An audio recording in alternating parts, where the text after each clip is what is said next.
Now, I'm not saying that the person who came up with this rule is the dumbest guy in the world, but that person better hope that the dumbest guy in the world doesn't die, because this is just bone deep down to the marrow dumb. Hey everyone, welcome back to the channel. Today, we're diving into an absolutely mind-boggling regulation from the Biden administration that could cripple America's energy sector. You're not going to believe this one. Senator John Kennedy is leading the charge to undo this ridiculous policy, and I'm going to break it all down for you. So make sure to hit that like button, subscribe if you haven't already, and let's get into it. Mr. President, the second reason I rise is to talk about a regulation that I'm trying to get rid of. But I want to begin with this observation. Nearly 5 years ago, when he was running for president, I remember it like it was yesterday, President Biden said, quote, "I guarantee you we're going to end fossil fuels," end quote. "I guarantee you," he said, in front of God, country, and the American people. "I guarantee you," he said, "we're going to end fossil fuels." And he tried. For 4 years, he tried. Here's why I point that out. The first well drilled in the Gulf of America, I know some people call it the Gulf of Mexico. I don't want to get off into that discussion. But the first well drilled offshore in the Gulf of America was drilled in 87 years ago in 1938. Since then, we have drilled, I think, 6,000 wells. There are 6,000 platforms in the Gulf of Mexico.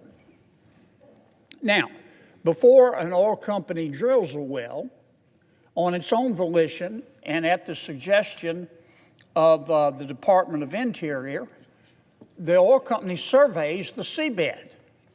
Just makes sense for safety reasons, but also for the sake of history, because we want to look for shipwrecks.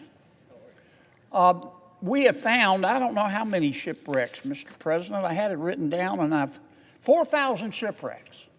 We've surveyed the entire Gulf of America in the 87 years since we started drilling there. We have surveyed 311,652 square nautical miles, the surface area of Texas and California put together. That's how we found 4,000 shipwrecks. And it's cost hundreds and hundreds of millions of dollars. So we know what's there. We know what's there. Let's start with a little flashback. Remember back in 2019 when Joe Biden was running for president? He promised, no, guaranteed, that he would end fossil fuels. That wasn't just a campaign soundbite. It's been his administration's mission ever since, and now they're making it even harder for American energy producers to do their job. So what's the latest move from the Department of Interior?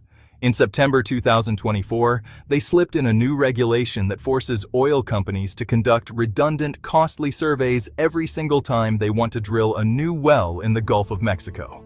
Never mind that we've already surveyed the entire Gulf, over 311,000 square nautical miles, finding 4,000 shipwrecks along the way. Nope, Biden's bureaucrats say we have to do it again. And guess what? That means spending between $10,000 to $1 million per survey. Talk about government waste. Well, in September of 2024, the Department of Interior, in a midnight regulation, in an effort to try to further hurt fossil fuels, passed a new rule. And they said, look, we know we've surveyed the entire Gulf, and we know we found 4,000 shipwrecks. And we know that the area that we surveyed is the size of California and Texas put together. But every time you drill a new well, we want you to survey again. Well, why? I mean, what's the benefit? We know what the cost is. It costs anywhere from $10,000 to $1 million to resurvey again. It just makes no sense. And a third of the production in the Gulf is from independent oil companies. Maybe the majors can support this, but if an independent oil company has to survey what's already been surveyed, it can add, as I said, $10,000 to $1 million to well cost. What's the point? I can tell you what the point is.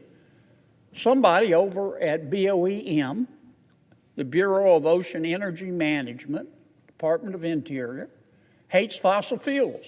Somebody or somebodies. Now, I'm not saying that the person who came up with this rule is the dumbest guy in the world. But that person better hope that the dumbest guy in the world doesn't die. Because this is just bone deep down to the marrow dumb. This is the kind of